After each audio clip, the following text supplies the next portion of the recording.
Bismillah Rahman Rahim. Good afternoon, everyone. I am Faraz Naqvi, currently heading the Iran program at Institute of Regional Studies, Islamabad. I, on the behalf of Institute and the President of Institute of Regional Studies, welcome you all on this event, which is titled The Gaza-Israel Conflict and Iranian Policy.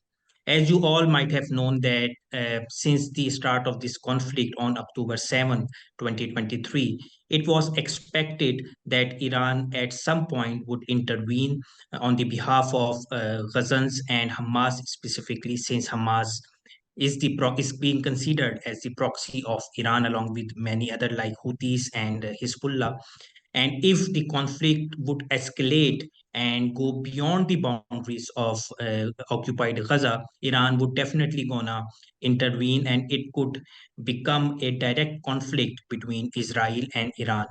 But since then, we have seen that this conflict have moved beyond the Gaza boundary and has spread across the Red Sea, as well as there have been reports that Israel have been in skirmishes, border skirmishes with the Hezbollah, but still that we haven't seen any direct involvement of Iran in this conflict. We have also seen that since the start of this conflict, Iran has come under various attacks, both cyber and military. The Iranian generals and Iranian commanders have been killed by the alleged Israeli strikes in Syria, as well as Iran has to face some of the terrorist incidents like that of Kirman, the most tragic and devastating terrorist incident of Iran in since 1979. But since then, Iran haven't been involved in this conflict. So it comes as a surprise for many scholars that what is basically hampering Iran from participating in this conflict in a direct manner. To understand and have our learning on this issue, we have invited very eminent scholar from UK, Dr. Marzieh Kouhi-Esfahani. Thank you so much, ma'am, for joining us.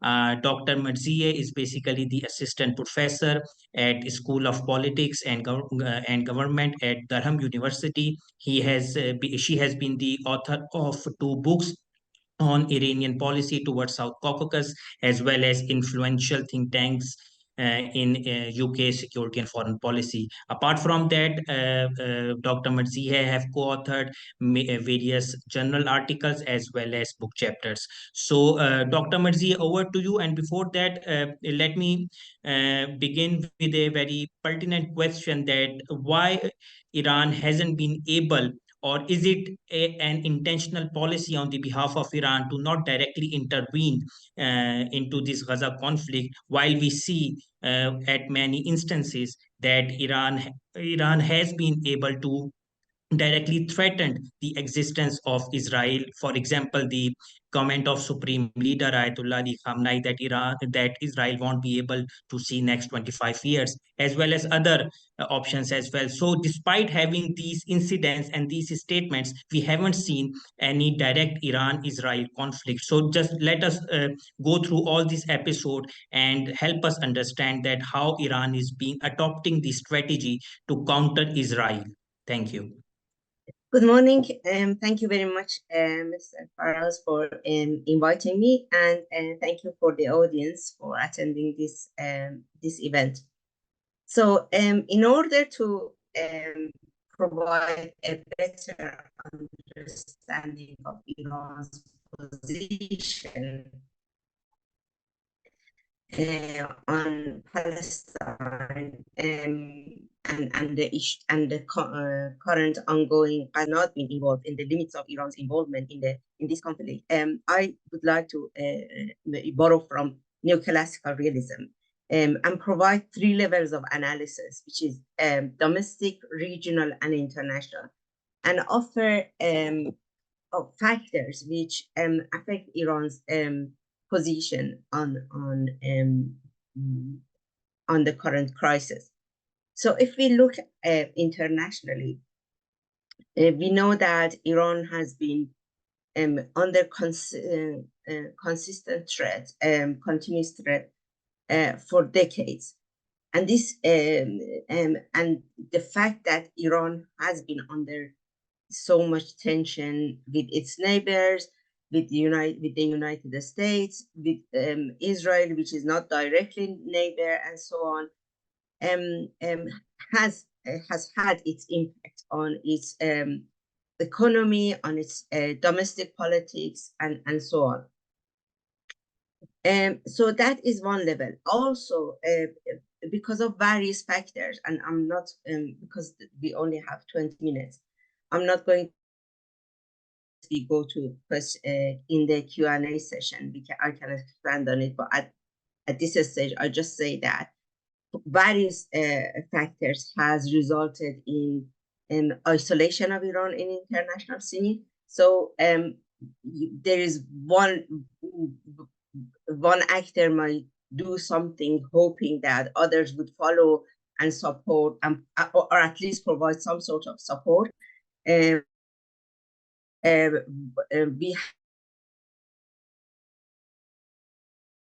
support which has repeatedly, and despite the ongoing genocide in Palestine, has emphasized that they are going to stand by Israel. And so that means that if Iran gets directly involved, it means United States would get directly involved with Iran. And on the other hand, Iran, which usually suffers from a strategic loneliness, being lonely and not having a firm ally, long-term ally, like the way Israel has, or the way, for example, Gulf monarchies have the security umbrella of United States. Iran does not have such a thing, and has only itself to rely on. That, and also the isolation which has happened, both because of international and domestic developments in the last few years. So that is one section that is at international level, being aware that fighting Israel directly means fighting United States directly. And although Iran is a medium power in the region, but it is not neither its economy nor its defense and military capabilities can sustain such a long-term war, or a huge war with the United States or the other allies of Israel. At the regional level, it is Iran's security policy. And Iran's security, we need to understand Iran's security policy. So Iran's security policy has one important principle, and that is to keep away, after like lessons learned from the Iraq war, to keep away the war from borders of Iran. So even if there is a conflict, do it in other battlegrounds, not within Iran's within or on Iran's borders. And if you see that, if you see different occasions which has happened, you will see that Iran has shown very significant restraint, where there is this risk of the war getting close to to Iranian borders. For example, the Nagorno-Karabakh conflict, which when broke out between Azerbaijan and Armenia, either in the past or in the 2020 and the recent ones, which the skirmishes which were going on the north of Iran, Iran didn't show any reaction so long as it stayed away from its borders. It deployed its forces to the borders when Azeri forces, accompanied by Turkish and Israeli military equipments and so on, were getting really close to Iranian borders. Or, for example, in the cases that Iran has got involved, with the case of Syria, or with the case of fighting ISIS, the argument that the government has always provided was that if we don't fight these, for example, jihadi groups or ISIS in Syria or in Iraq, we then have to fight them in our streets. So the argument that there is this principle that keep the war away from the Iranian borders and Iranian territory. there is a like common mistake in the language of media.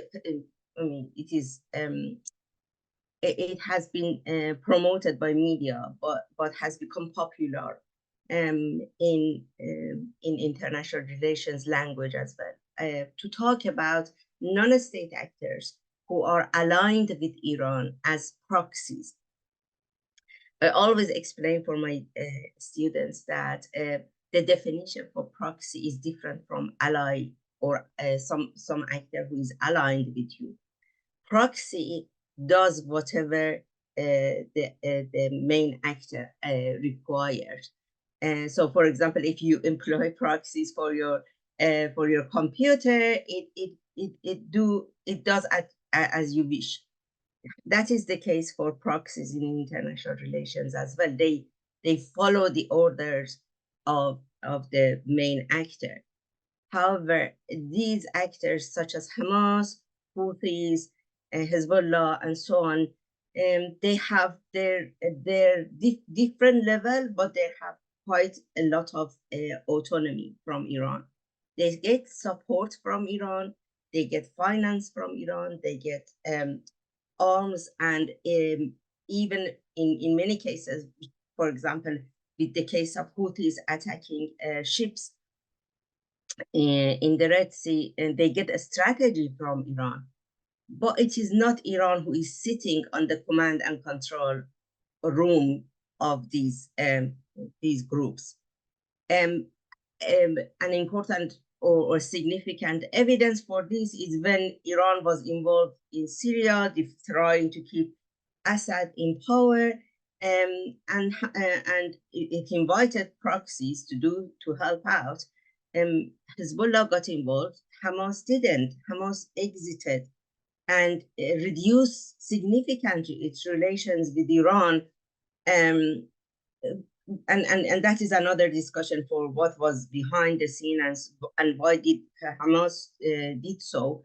But it did so, and then after this, the issue was resolved, or after a while, where there was some distance between Iran and Hamas, when Bashar Assad stayed in power, Morsi was removed from power in Egypt.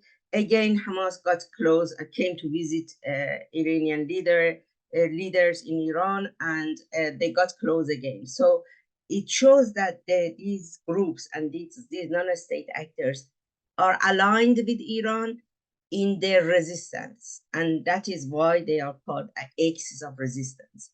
But they are not proxies. They have their autonomy. And the command and control is from within them. It is not from Iran.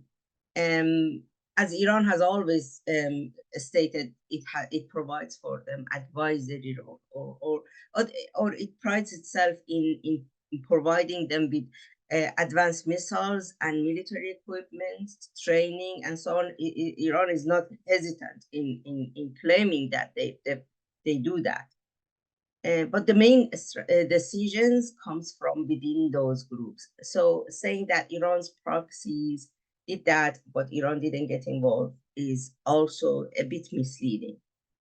So looking at Iran's strategy of keeping the war away and also working with its axis of resistance, we see that in being limited in choice of allies, and having been isolated internationally, struggling with economic troubles and unrests at home, Iran's best choice is to get involved directly. Palestine, Gaza still is of importance, at least discursively, in the policies of Iran and its supreme leader. But the same supreme leader is very war avert. Again, examples, we see that although after the assassination of Qasem Soleimani, there was the promise of revenge, or after the recent assassinations in Syria, there's been the promise of revenge. But the measures that Iran has taken to show its revenge has been very restrained. The for the lack of better term, it may be best to choose the term brinksmanship. So Iran goes to the level, I mean, really, really close to the brink of war, but it keeps away from getting really into the war when it comes to the to getting to really heavily armed superpowers or powers. Both Israel and United States are nuclear powers, and that in itself is a very important factor in getting Iran within restraint, not to go from brinksmanship to real war unless it is in a defensive position. So no offensive position, just defensive. We also need the last stage level that I would like to go into it is the domestic level. While we are aware that the issue of Palestine has been the symbol of what, so the Iranian constitution, Article 154 emphasizes on Iran on defense of oppressed against oppressors being one of the important aspects of Iran's foreign policy, and Palestinian cause has been a symbol of this supporting oppressed against oppressor. However, looking at the domestic level, looking back at what has been happening in recent years, we know that Iran has been economically weakened for various reasons, but most importantly, because of the sanctions, United States sanctions. We also know that both because of the economic crisis and for other reasons, the legitimacy has reduced a lot among the public. There are still groups that support the government, that support the system unwaveringly, but that is not the majority of the people. If Iran managed to win the war against Iraq, despite all the support that Iraq was receiving from the international actors, all the money, all the state-of-the-art weapons, if Iran managed to take that 8 years war, or even if we don't call it a win, at least survive that 8 years war, it was because of the popular support that people had. They were willing to give away everything to defend the cause of the Islamic Republic and their country. That is not the case anymore. People are concerned about where the country is heading, and people are dismayed by many of the policies. And the Islamic Republic understands it. It understands that while it has some committed supporters, the support is not as general as it used to be during for example, the 8 years war with Iraq. So it becomes more careful in how much it can push and how much it can go forward. With, for example, fighting, or for example, getting involved in the conflict with Israel. If I mean, as the supreme leader, he claimed in April 2011 that wherever any nation, any groups combat the Zionist regime, we unequivocally stand by them. We offer our unwavering support without any qualms in saying that. But remember, he said unwavering support. He hasn't said we get involved on behalf of them, or we got ourselves directly involved. And these are a summary of different factors which shape Iran's policy towards the current crisis. They have helped Hamas. There were reports that even Qasem Soleimani, when he was alive, a couple of times he visited Gaza, and they planned some aspects of like resisting Israel. There are obviously the weapons and strategy and military advice, both for Houthis, also for Hezbollah, which is much closer than the other two, and also Hamas. But it is support. It doesn't get militarily involved because of those strategic calculus. These are my answers.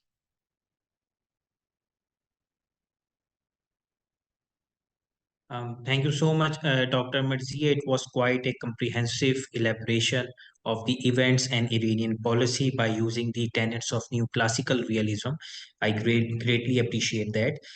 My question is that, as you had mentioned, that is like the Iran-Iraq war, the public support, the popular support was there that pushed the Islamic Republic to take that war for 8 years. But that support, that popular support, the public support is not there. In fact, it is quite the opposite. People are more concerned about the domestic situation, like that of economy and all that. My question is that if that is the case, we see that Iran has sort of an assertive policy when it comes to the situation of Iraq, when it comes to its interest in Yemen and its interest in Lebanon. Um, Despite that, the domestic support is not there for that as well. But when it comes to the Palestinian cause, yes, Iran is supporting. In fact, it is probably the only Muslim country that has been supporting the Palestinian cause quite actively. But in relation with other these three issues, the support given by Iran to Palestine is marginally less than that to what its support is given to the Iraq, given to Lebanon or Syria for that matter. So how do you see all this? Okay, so these, thank you for your question. Each of these cases are different. So Iraq is quite, I mean, we have the same borders and it is quite porous borders. And there is this history of, first of all, Iraq's war with Iran for 8 years. Then there is a history of, like, then there are American bases in there after the removal of Saddam. There is a story of ISIS. Remember that, yes, when ISIS came, Iran directly got involved because it was on Iranian borders. So proximity, geographical proximity, is one of the factors. But I also think that ideological proximity is also another factor. So, for example, with the case of Hezbollah, Hassan Nasrallah quite repeatedly talks about following the supreme leader's path. So he allows, although again their strategies, if you look at the Lebanese domestic politics, you'd see that it is different from Iranian domestic politics or the supreme leaders. But on the issue of resistance, they are quite coordinated with Iran and especially the supreme leader. Whereas Hamas is not like that. Houthis are less, not less than Hezbollah, not less than Hamas. So this not only geographical proximity, but also ideational proximity helps as well. Remember that the relation between, I mean, we can go back and see that the history of Lebanese Shias with Iranian Shias. So some of the ideas and like schools of thought have been brought from Lebanon to Iran by the migration of Shia ulama from Lebanon centuries ago to Iran. Many of the prominent revolutionary leaders who later, when the revolution was successful, who later became ministers, were trained by Lebanese militia in Lebanon and Syria. So this history pays into into current cooperations and into current strategies. Even if you want to look at the kinship, Hassan Nasrallah's daughter-in-law is Qasem Soleimani's daughter. So this is where obviously all of these are important.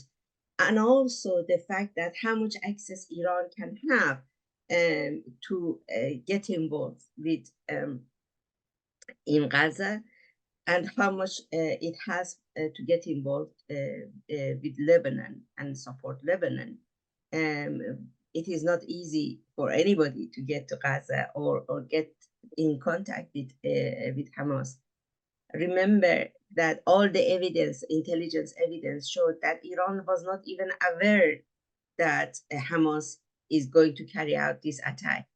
Even Hassan Nasrallah was informed half an hour before the operations, which doesn't leave room. And I don't blame Hamas. I think that was a clever move, but I think that it also shows the level of cooperation that the potential for cooperation which exists if we want to make a comparison between Iran and Hezbollah and Iran and Hamas. Right. Dr. Marzieh, I totally agree on these 2 points. One of the ideological factor, like the history of Lebanese Shias and their affiliation with that of Iranian political Shia ideology, as well as the level of cooperation, like the cultural affinity, the historical affinity, and the legacy that you have mentioned. What I assess is that Iran is intentionally preventing the outbreak of war by not participating into it. But do you see that this policy of Iran would be sustainable given the fact that since this attack of October 7, the terrorist incidents inside Iran or the attacks on Iranian asset abroad have been increased, which Iran blames to non-state militant actors, linking them with US and Israel. So do you think that a point would come where Iran would not be able to refrain itself from responding to these attacks? For example, in the recent past, Iran has come across the border and conducted air strikes and drone strikes inside Pakistan, which is quite a surprising move, because that was not the case before, and that was never happened before in the history of both these countries. So, do you think that such sort of threshold would be matched in which Iran won't be able to refrain itself from not involving directly into this conflict?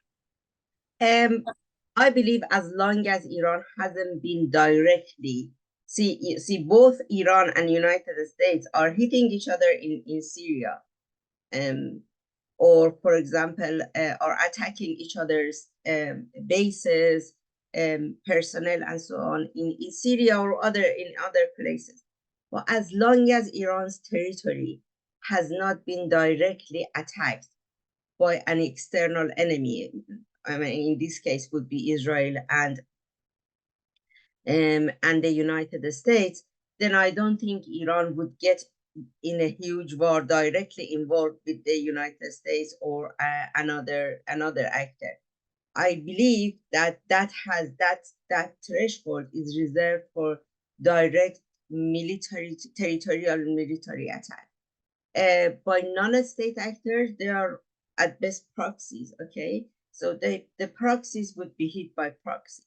And also with what you mentioned regarding the recent attacks, Iran sending drones to Pakistan retaliating the same.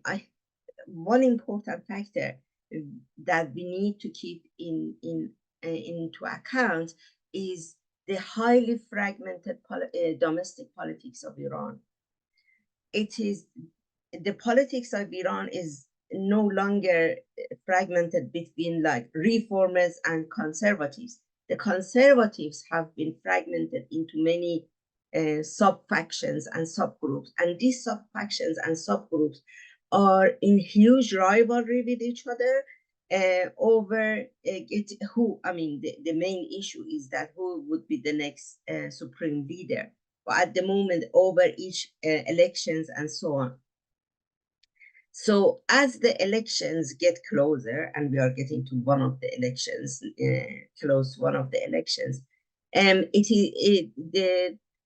it happens that one of the actors, because they have the power, they have the influence, they can do it with and surprise others, decide to carry out an attack or do something which puts other actors at loss, at a lesser score for their constituents in order to increase their legitimacy. So, for example, you said we talked about Iran Iran promising revenge before, but not showing any kind of like retaliation and acting quite restrained. That has disappointed some of some domestic audience or domestic constituents of conservative factions. So they carry out one attack, one highly surprising attack to Pakistan, and more than it being the revenge or being a caution to Pakistan, because they were quite friendly over decades. More than this being the message, the message might be the domestic audience that see, like, Kerman happened, we promised revenge, and these guys were in Pakistan, so we attacked Pakistan to show that there are retaliation and to keep these domestic audience happy. So I forgot your question, but we need to look at the domestic landscape as well. Okay, Dr. Marzieh, you have talked about the domestic politics of Iran and as you have mentioned that within the conservative bloc there have been division.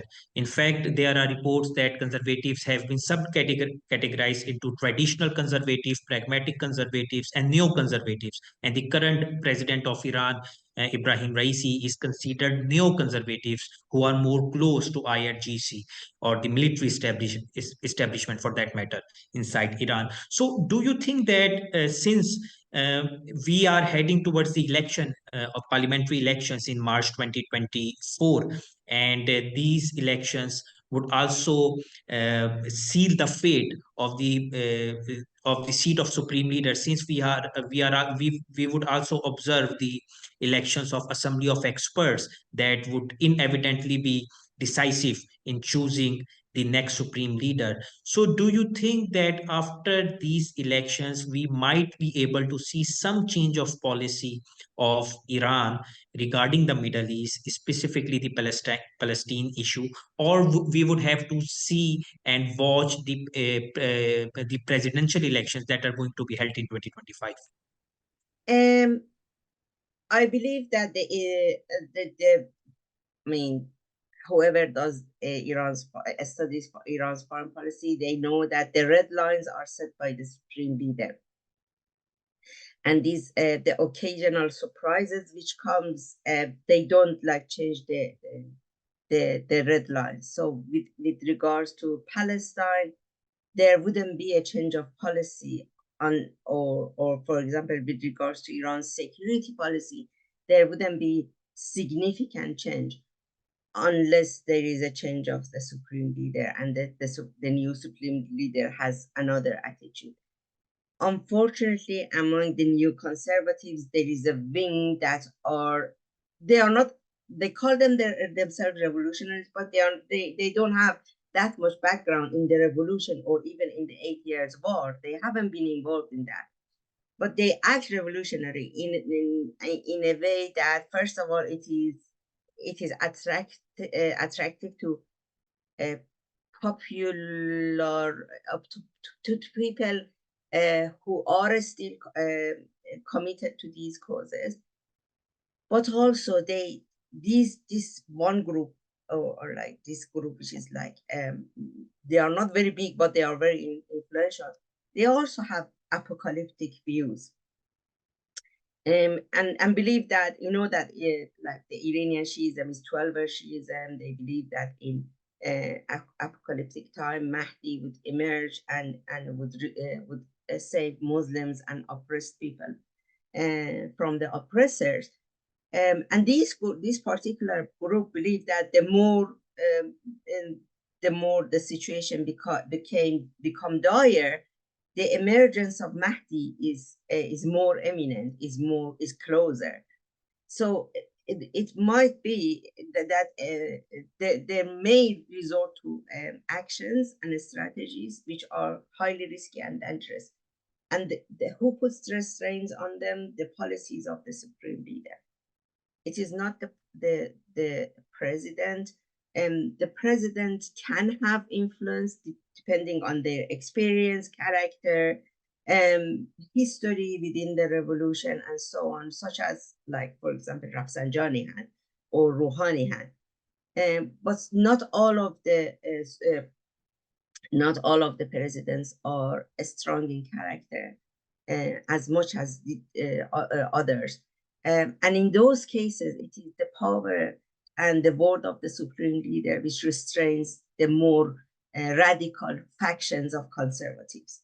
So I believe that there would be a significant change if another supreme leader comes to power, and that supreme leader has another strategy or point of view regarding the issue.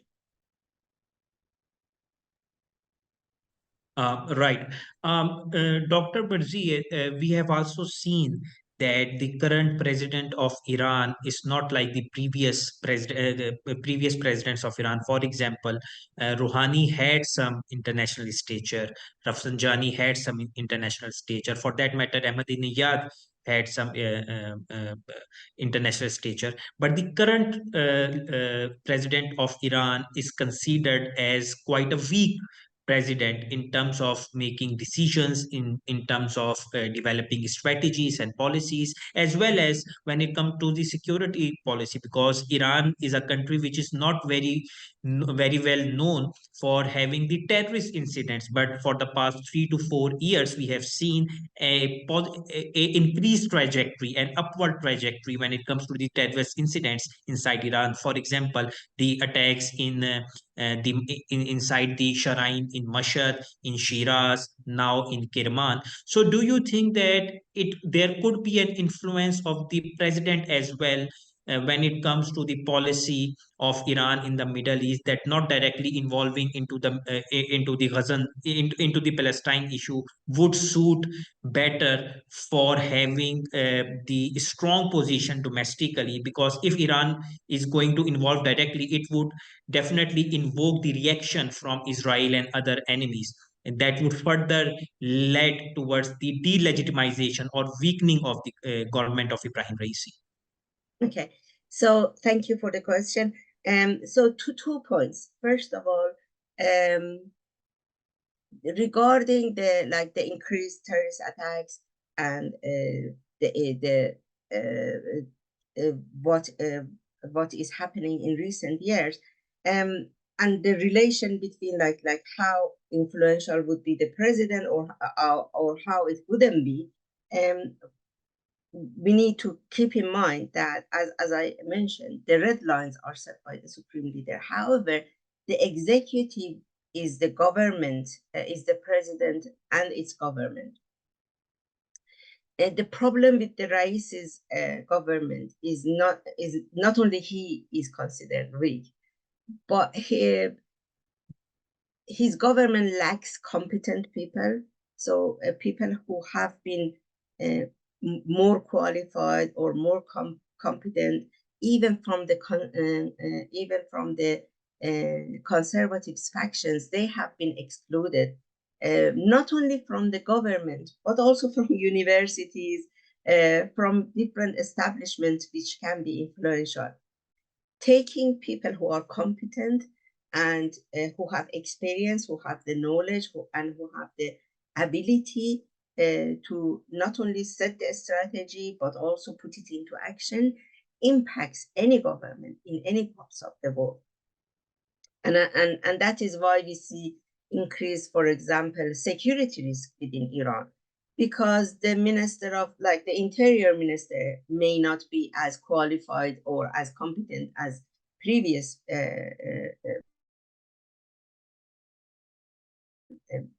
interior ministers, or other members who have relevant security tasks in their organizations. Also, for example, the mayors, the provincial managers, all of these are affected when a weak government is at place.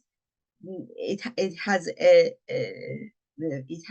a knock-on effect on other members of the government, other the lower levels of hierarchy as well. It is not only the president. Everybody else is also weaker than the other governments. That is one point. The other point is what you pointed about, like increased Palestine involvement to attract popular support. The popular support with regards to Palestine has been minimized in these recent years. One of the reasons being economic hardship that people are going through.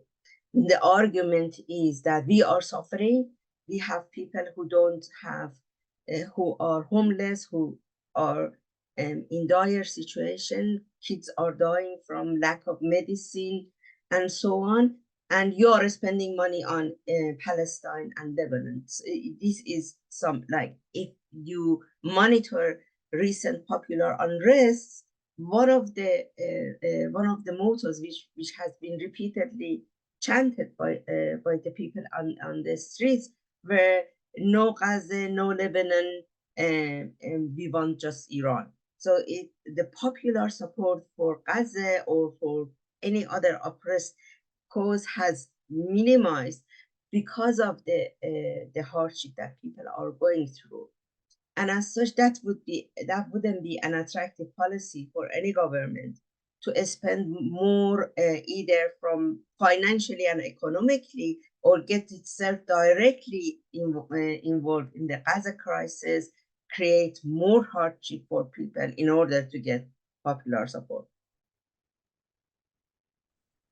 Dr. Marzieh, my last question, that if this conflict of Palestine is spread across the region, that would be dire for maintaining Iran and defending Iran's sovereign interest inside Syria, for example, inside Red Sea, or for that matter, inside Lebanon. Do you think that Iran's policy of quasi involvement would be transformed into a full direct involvement? And if this would be the case, what would be the domestic implications for Iran's involvement, and specifically for the government of Ibrahim Raisi? I think it really depends on the level of the conflict and on the level of outbreak. So in 2006, when Lebanon and Hezbollah and Israel were in a conflict, IRGC got involved, and that has been announced, like in that lecture, in that remarks that the supreme leader made. He clearly points out, he says that we intervened in anti-Israeli conflicts, resulting in triumph of the 33-day war, which is the 2006 war. So IRGC got involved, but but it was away from Iran's territorial borders. Iran also got involved in Syria, but not in all parts of the Syria, especially in particular parts, and not in all operations. Even when they put foots on the ground, it was not all over the Syria. It was strategic places that got involved. So it really depends on the level of threat that such conflict can create for Iran, the level of direct threats for Iran's sovereignty. Obviously, if Iran's sovereignty and territorial integrity is at risk, then Iran would get involved um, more proactively. But if it is not a direct threat to Iran's territorial integrity and sovereignty, then it would be indirect, similar to 2006 in Lebanon and similar to what went on in Syria. Thank you so much, Dr. Marzieh. It was nice talking to you, and it was indeed a pleasure to have you. You were kind enough to spare your time and give us this understanding of the issues, because many here in this part of the world was unable to understand and comprehend that despite so many slogans and despite so many rhetoric, why Iran is not being able to directly intervene in this Palestine conflict and prevent Gazans from suffering. With that, I would now hand over the floor to Ambassador Nadeem Rayaz, who is the president of Institute of Regional Studies. Over to you, sir.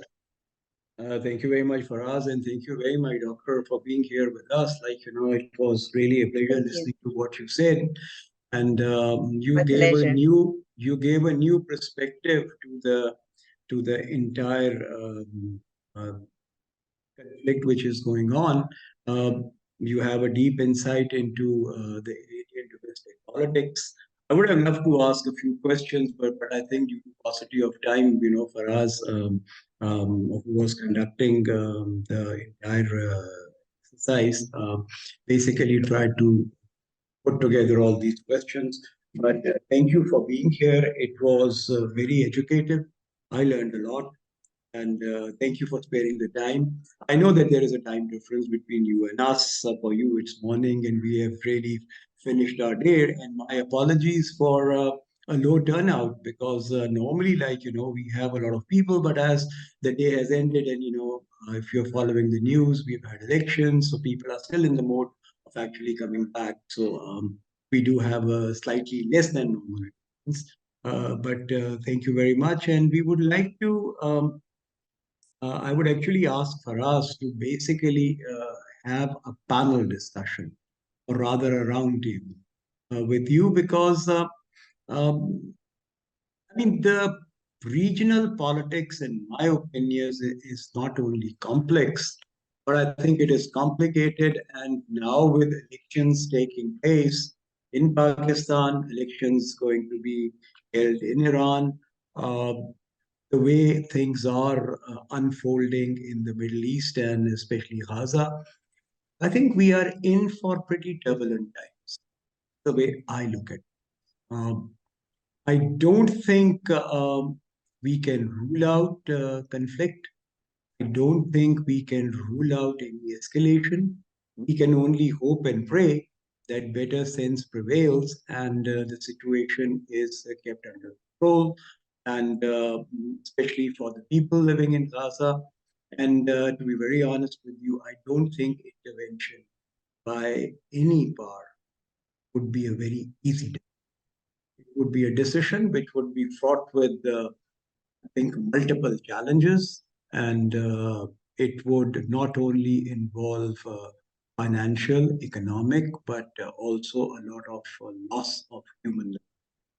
Exactly. I think these are the things which we need to look into, dwell upon them, and I think it would be best if we could have an extension to what you said. And your point of view was very well received, at least by me, and I think the people over here. I think we all hope that 2024 was the year of a year which would bring us more peace, humanity, and hope to the community. Thank you very much for being with us. Thank you very much for having me. Okay, thank you, and we will remain in touch. Over to you, Faraz. Thank you. Bye-bye. Thank you so much, President Nadeem Rayaz, Ambassador Nadeem Rayaz, President of Institute of Regional Studies. And thank you so much, Dr. Marzieh, for sparing time. And thank you so much for the participants who have spared time to participate in this discussion. Hopefully, we would continue to have this discussion related to Iran and the Middle Eastern region wider. And hopefully, we would gonna invite you again for some other topic as well. See you soon, ma'am. Thank you so much. See you. Thank you. Bye-bye. Thank you. Take care. Bye bye. Bye.